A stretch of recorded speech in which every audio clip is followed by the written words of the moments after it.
Hey, kings and queens, what's up? It is Chris, the sales coach, the marketing superman. Kings and queens, what's happening? Coming to you once again, live. What's up? You guys doing good? Type in the chat. Hello. Type in the chat, hello. And hey, I just want to, man, that sounds bright, huh? I just want to piggyback on what we started yesterday.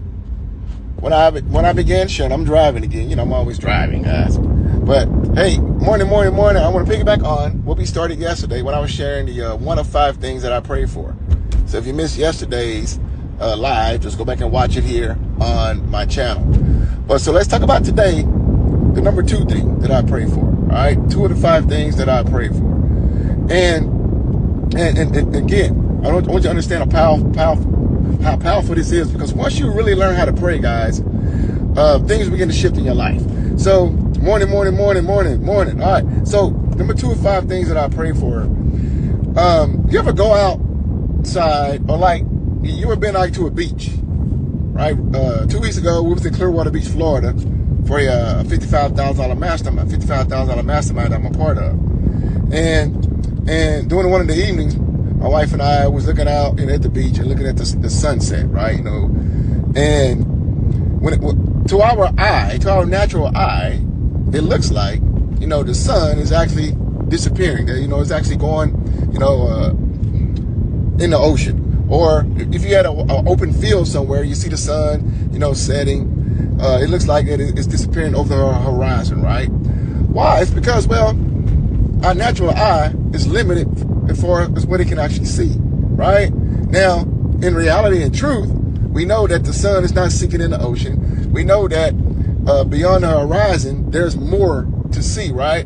But to our natural eye, it's limited based on what it can see, right? So, since that's the case, you have to realize when making decisions and when seeing things, you want to be able to see things with what we call insight. Okay? Insight. See, our natural sight is limited. Our natural vision is limited. It would only get us so far and allow us to only see so much.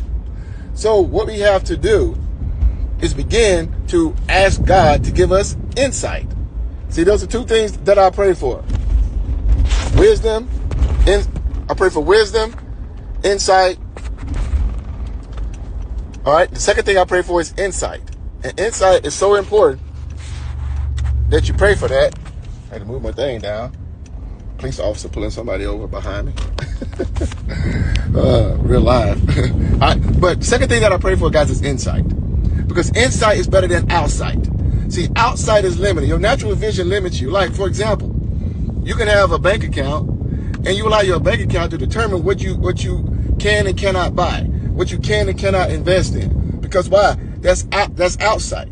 But when you begin to ask God for insight, it allows you to see things beyond your natural eyes, because the natural has limits. The natural limits you. You know, Paul said in Ephesians 1:18, Paul said that I pray that the eyes of your heart be enlightened. That's a very powerful prayer. Why is that a powerful prayer? Well, it's a powerful prayer because, first and foremost, just as a side note, whenever you're reading the Bible and you see the word heart in the Bible, it's not talking about the organ in our chest, right? It's not talking about the organ in our chest, because the heart is an organ. All right, and so it says the eyes of your heart, the eyes of your heart. In the Hebrew and Greek, heart is interchangeable for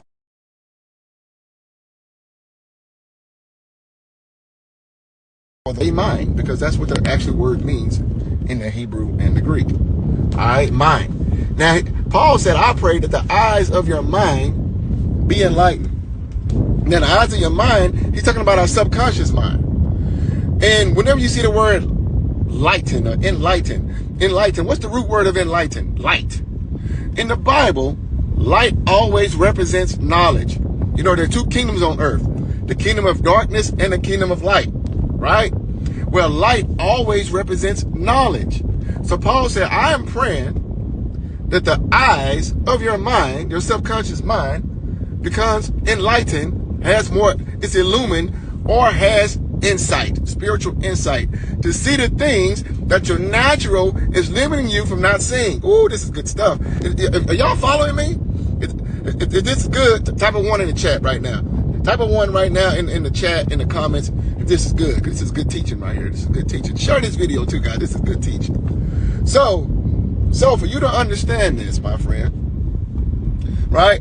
This is why the second thing I pray for is insight. I'm asking God to show me stuff that my natural is giving me limitations. Show me stuff that my natural is telling me that I can't do. Lord, give me insight. Give me spiritual insight to see the way you see. Lord, give me eyes the way you have eyes. Give me vision the same way that you have vision. Okay? So the second thing that I pray for is insight. Because I want knowledge that only the Holy Spirit can give me. Right? So that's the second thing I pray for, guys. And that's why it's so imperative that you begin to pray just like this as well. All right? So hopefully you enjoyed this. On my next video tomorrow, I'm going to share with you the third thing that I pray for. There are 5 things I pray for. 5 powerful things. And once you get these 5 things, your prayer life will shift. But today, I wanted to share the second thing with you. Tomorrow, come back. I'm going to share the third thing with you that I pray for as well, my friend. So hopefully you enjoyed this. Let me know in the comments right now what you found most valuable from this. If you're checking me out for the very first time and you're enjoying this kind of stuff, simply follow me right now at Chris the Sales Coach. And I'll be sharing a lot more nuggets, a lot more insightful things like this as well, my friend. So remember this, my friend. Put God first in all that you do, and you too shall succeed. Peace and God bless.